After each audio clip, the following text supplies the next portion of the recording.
What's up, jelly beans? Gigi here. Okay, so I stopped doing tarot for a while, but I'm doing it again.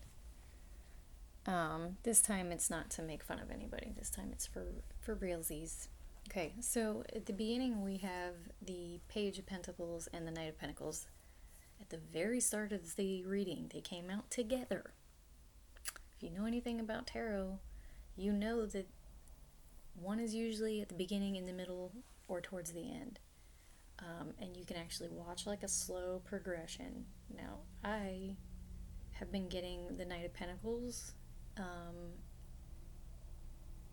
starting in the beginning, then in the middle, then in the end. Now they're coming out together in the very beginning.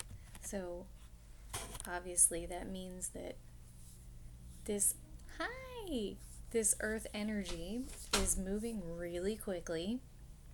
It's coming to you. After that, we have the Magician card, which means that somebody is manifesting this.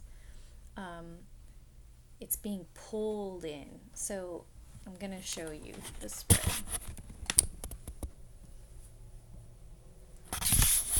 Alright. Hopefully you got a good look. I don't know. So the Magician is here, and you have the Knight of Wands coming this way, and you have the Knight of Pentacles coming this way, which tells me that this new opportunity is going to come in quickly. And this is where alchemy, the timeline, and action lines up cohesively like this to bring something together. Next in line, we have the Hermit card, the World card, the Knight of Swords, and the Strength card. So there is going to be an abrupt change, an abrupt truth is coming in. A cycle is being ended, and I think it's a cycle of reflection and isolation, like super spiritual. Somebody has found their path, so they've completed a cycle. And it's because a new truth is coming in, a new power is coming in. We have 3 knights almost immediately. That's insane. And they're all circling the Magician card. Like literally, it's under the Magician card and then around it. And so it's like, this is all being manifested. Next to that, we have the Strength card, which tells me that this is a divine intervention, that you have the strength to go through it. Under that, we have the Ten of Cups, the King of Swords. Mommy, what is this? I made that. We have the Chariot card. Can I play with it? No, it's drying. Please leave it alone. And the Nine of Cups. So this is wish fulfillment. It is emotional fulfillment. I'm assuming that a Gemini, Libra, or Aquarius is the one that is manifesting this change, this momentum, this movement forward. The next line is Sagittarius. It is Temperance and the Page of Wands. So it could be a young Leo or a young-ish Sagittarius. This is a mature person, a balanced person. Heading in the past direction is the Sun card, which is exactly how it fell out when I was shuffling, pointing towards the past, underneath Temperance. So once again, the Knight of Swords and the Sun card, this is an illumination. Some sort of intelligent design has been illuminated. And I am reminded of the word apocalypsis, which means revelation. So somebody is going through some sort of a revelation period that comes from some spiritual practice. So the next thing is the Three of Pentacles. So it seems like either 2 fire signs are working together, or maybe 2 fire signs and Gemini are working together to bring this wish fulfillment.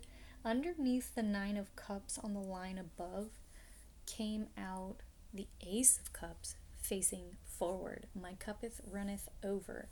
This is divine intervention at its finest. This is you are being filled to the brim with divinity, and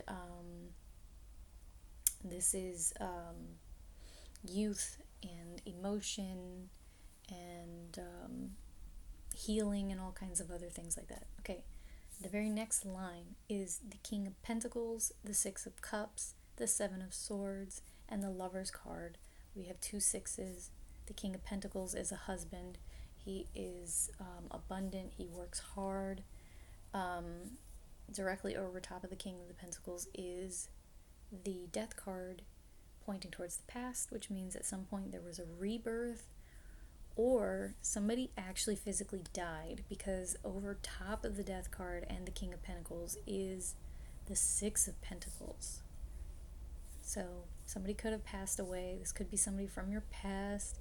You may not even know that you're getting an inheritance, or that you are getting a contract, or this is somebody from the past, possibly a Virgo, could be a friend, a soulmate, I don't know.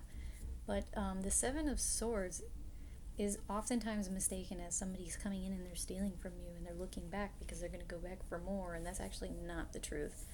The Seven of Swords is you collecting everything that you've learned logically and you are moving forward. You're picking up everything, all your wisdom, all your common sense, everything that you've witnessed, all your truths. You're picking those up and you are walking away from the circus. Legit. You see the circus in the background? They're all colorful and fancy. You're grabbing your stuff and you're fucking off. You're walking away from the clowns. After that, we have the Lover's card. Could this actually be indicative of a relationship, a loving relationship, a husband and wife, or a girlfriend and boyfriend? Yeah, maybe. But the Lover's card is also really, really, really powerful in defining our inner self. The yin and yang, the male and female, yada yada yada. This is Gabriel, and he is an angel of wisdom and of messages. And so once again, we have that clarity coming in. On the next line, next to the Six of Pentacles is the King of Wands, which again, this is Aries, Leo, Sagittarius here. So there's some charity being given by some newfound knowledge, and it is being given to a fire sign from somebody else, somebody who's very mature, very intelligent, very wise. And while I was shuffling deck, the Devil and the Queen of Wands kept trying to come out, which tells me that there's possibly an Aries, a female fire sign, who is obsessed with a Sagittarius, and this card fell out directly underneath like this, like it was hidden. So that's telling me that this person that kept trying to come out and I wouldn't allow it to, is stalking this person, and I think it is for ill intent. And I'm going to go further into that in a second, why I think that. What came out next were these three cards. This is not necessarily a heartache, but it's a kind of like a roadblock, or like a skip step before the final show. What it is there's a delay of some sort of an authority taking their power back or using their truth, their knowledge. It could be that this person that is stalking, like I said, is looking to use this knowledge in an authoritative way to disable somebody else. However, this is not going to happen. They may have a momentary victory, but they're going to get caught, and this is going to be the reaction. It's going to be a really stupid apology that's only to cover their actions or the intentions behind what they were doing, and it is just to try and cover their ass. It's not an apology because they actually feel bad about what they did. They're not going to repent. This could be the Aries woman, or it could be a Cancer, Scorpio, or Pisces. It could be a young, immature, foolish person who's doing lots of backstabbing or attempted backstabbing. Directly before this came out, the Ten of Pentacles came out. So what's happening is, in order for this situation to heal itself, this truth has to come out. And they're trying to prevent this truth from coming out to this King of Pentacles, this Virgo, in order for this person to continue to be suffering, to be judged, to be abused, what have you. So it's gonna come out. Ten of Pentacles, it's gonna come out. The charity's going to happen. Everything's going to be fine.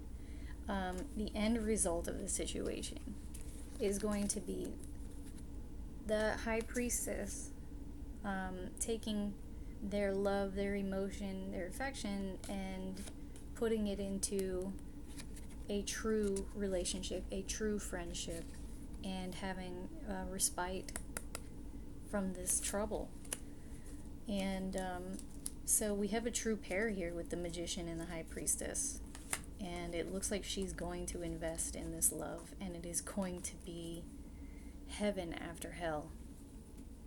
Here we have the more loving care that you put into yourself, the more love you have to give others. My cuppeth runneth over. I mean, it's just like coming back and reiterating its own thing.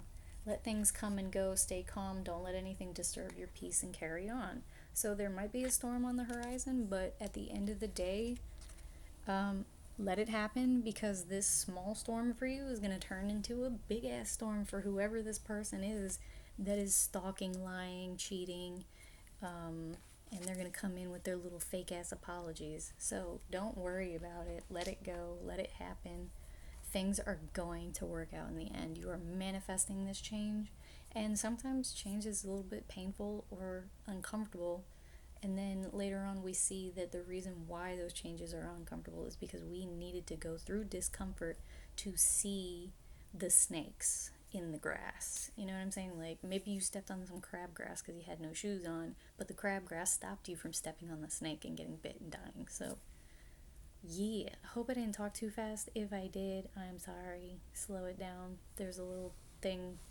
Yeah, you can slow it down. But anyway, yeah, this is your message for Monday, April 27th, 2020. It is 1:23 p.m.